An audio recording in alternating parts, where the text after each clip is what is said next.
Dum që kemi dalë për fëmijët tonë, për të ardhmen tonë, të fëmijëve tonë. Shumica e fëmijëve tonë janë jashtë shtetit, i kanë lënë prindit vetëm këtu. Dhe është populluar aq keq sa që në përfshatët e Shqipërisë nuk gjen një të ri. Llogarisë në përfshatët Bregdetit të Shqipërisë nuk gjen një të ri, vetëm një plak në shtëpi.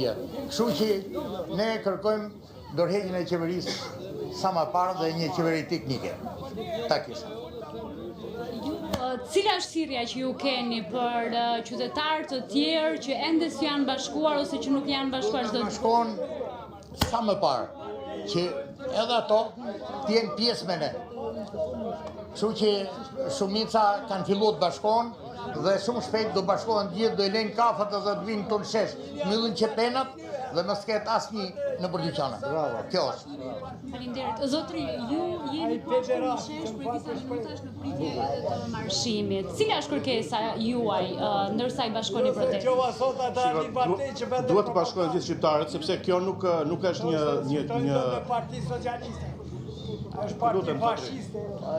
Sepse kjo është një eveniment më i madh që ka ndodhur kombi tonë. Nuk kemi patur një unitet dhe një përbashkim kaq të madh në si kom kur më parë. Ne jemi nga të gjitha trevat, prirjet politike, fetare, ideologjike. Këtu jemi për një të keqe të madhe që ka pushtuar këtë vend, e cila quhet Edi Rama dhe Sali Berisha. Pra, unë kam marrë këtu edhe për fëmijët e mi, sepse kam 3 fëmijë, për 3 fëmijëve, kam dhe gruan Stazani për fëmijën e 4, edhe vajza ime është 15 vjeçë, djali im 13 vjeç, edhe që kur kanë lindur, ata kanë memori fotografike vetëm këta 2 fytyra. A nuk ka ky vend fytyra të tjera? A nuk ka ky vend lidera të tjerë për të nxjerrë? Kemi bijë dhe bija të mrekullueshme, po udhëhiqemi nga cahorra që vetëm din të vjedhin, të shkatrojnë, edhe duhet bëjë një thirrje shqiptarëve. A ka ndonjë arsye që mos protestohet në këtë vend? Me gjë një arsye që nuk ka të protestuar, në arsim, në shëndetësi, në rrugë, në infrastrukturë, në ushqime, në çmime, në gjithçka. I bëj thirrje shqiptarëve, me gjeni një arsye që ju nuk keni për të protestuar. Unë e di që ka shumë nostalgjike edhe shumë njerëz që i duan, kanë idhuj, por duhet të heqin dorë nga idhujt, sepse kjo nuk është çështje idhujsh apo çështje modelesh parimore. Ky është për të ardhmen e fëmijëve tanë. Ta i bëj thirrje gjithë shqiptarëve të bashkohen pa ide politike, fetare dhe të bashkohen në të shesh të shporret kjo e keqe që ka kapur këtë vend. Ju dilni në protestë familjarisht? Shumica e kohë po. Sepse jam të angazhuar me punë për si guid turistike, sepse është bërë propaganda si që një prej shqetësimeve ka qenë që ka dëmtuar turizmin. Jo, në fakt protesta po kthehet në atrakcion turistik. Është një nga gjërat më të bukura që ka vendi jon tash. Protesta është thyer një atrakcion turistik. Por e di çfarë dëmton turizmin? Jo protesta. Po notojmë plerat që kanë pushtuar vendin. Lumenjt janë plot me plera.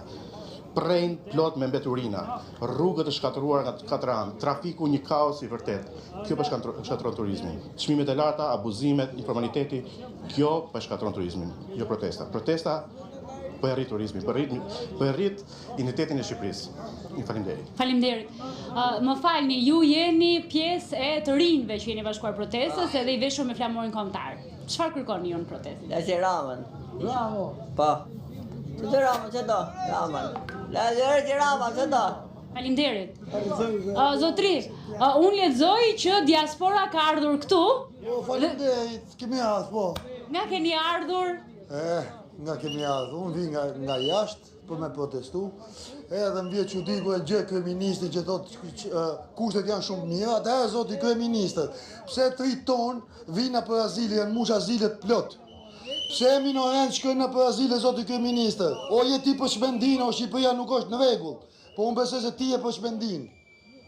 Ju duhet shkoni shpendin, o Edi Rama, o psikopat. Sepse janë mbush azilet me shqiptarë, janë mbush po vinë shqiptarët po flenë posturave, shqiptarët po ikin me gomone, shqiptarët po vinë malit. Pse? Ku janë kushtet kaq mira? Ti ikim ne edhe të vinë të hujt. Janë çmimet mashtrencën në Zvicër, janë çmimet mashtrencën në Luksemburg. Pse? Pse nuk protestoni dhe ju? Mirë pse protestojnë, po ju pse s'po protestoni? Ju si media, pse jo? Si media jep. Jo, ju nuk jeni këtu, sepse ama shkel çdo ligj, çdo ditë. Ma tregoj një gazetar që punon në ama nuk e shkel ligjin pak të 100 herë në ditë. Një, qëse ju ma tregoni një gjë. Ju, po pse po mend një emër, pse i po mend një emër, një aksident me nodhë janë nxjerrë gjithë detajet, edhe fisin janë nxjerrë një ku e ka. Faleminderit për vretjet. Do përpiqemi të përmirësojmë. Kjo është shkelje ligji. Ju jeni për përsekutim para Edi Ramës. Sepse ju e ndihmoni Edi Ramën. Fatmira, jeni bashkuar po ashtu protestës si veshur me simbolik. Ndoshta mund të jetë intervista e fundit kjo Fatmira. Unë kam marrë për shumë arsye, jo për një arsye, por për shumë arsye. Unë banoj se 13 vjet në Francë, në Lyon, edhe kam marrë pa djej me makinë nga me gjithë të anglisë, gjithë kemi orë për të sue e mirëzue Edi Ramën. Unë jam i përsekutuar, kam pas babën Burg, miqën Burg, edhe alo, 2 kise kam marrë, 2 kise kena marrë, baba e mitra dishen, e po ka rrezik me vdek edhe une, e pa i marrë pa i gëzu lekët e tyne. Ata si gëzu, ka rrezik me gëzu unë, inshallah i gëzojnë fëmija mi. Unë e kam marrë me najtë tu, 1 ditë, 2, 1 javë, 2 javë, 3 javë, 4 javë, 1 muaj, shatë të kjenë, dhe të zotë Edi Rama, unë nuk ikin në Francë. E kom vendosë atë punë, veç me ndikë, si me ndikë. Sa ku keni? Ku, këtu? Francë. Në Francë kom 13 vjetë. Qështë se ka fitu Edi Rama? Në 2013, ma se ka fitu Edi Rama, unë e jom i farë para njëlësi. E kom ditë që kë ka më po diktatore, s'ka me lëshue pushtetin. Qështë në 2013, unë e kom i me grue e me 3 fëmin, e kom marrë letra mas 3 vjetë Francë, jetoj, nuk kom marrë për veti. Unë kom marrë për poplën, se më vjekesh për poplën, për vlezët, për motrat që kom këtu, që janë ka vull për bukën e goqë. Për bukën e goqë nuk e ka vull, po me pension. I merë 200.000 lek, pension, që ka një pension? Unë i marrë 800 euro i marrë në pension atje, si kom dalë para kohë, tu i marrë 100.000 lek, 100.000 lek që ka me bo, asi la që si dolin. Për shtetësin, për një shka, për të suhe, du të me dalë, tërë këtu, me dalë 100 veta, 200 veta, 5.000 veta, 50.000 veta, du të me dalë 1 milion veta. Se kjo diktator së kur Vučići, kjo s'ka me lëshue me protesta, pëse cilën nga qëto për tjona, nëjna këtëna, Vučići anajtë 6 mujtë për të susit, me miliona e ndalë. Gjithë ka, ja ka njësë në Beograd, dhe njësh, janë shku kom e në arë kom. Na, rripë që do vim për 4-5 orë, shkom të shpia flemë gjumë. Tu du të nëjë gjithë du të nëjë. Ndërkohë në sheshin Skënderbej vazhdojnë të mblidhen qytetarë që më pas do t'i bashkohen edhe qytetarëve të tjerë që janë pranë kryeministrisë. Okej, do të presim se çfarë ndodh më vonë, ora është 9:56 minuta, po. Për shkak edhe të zërave të shumë që ka pranë meje.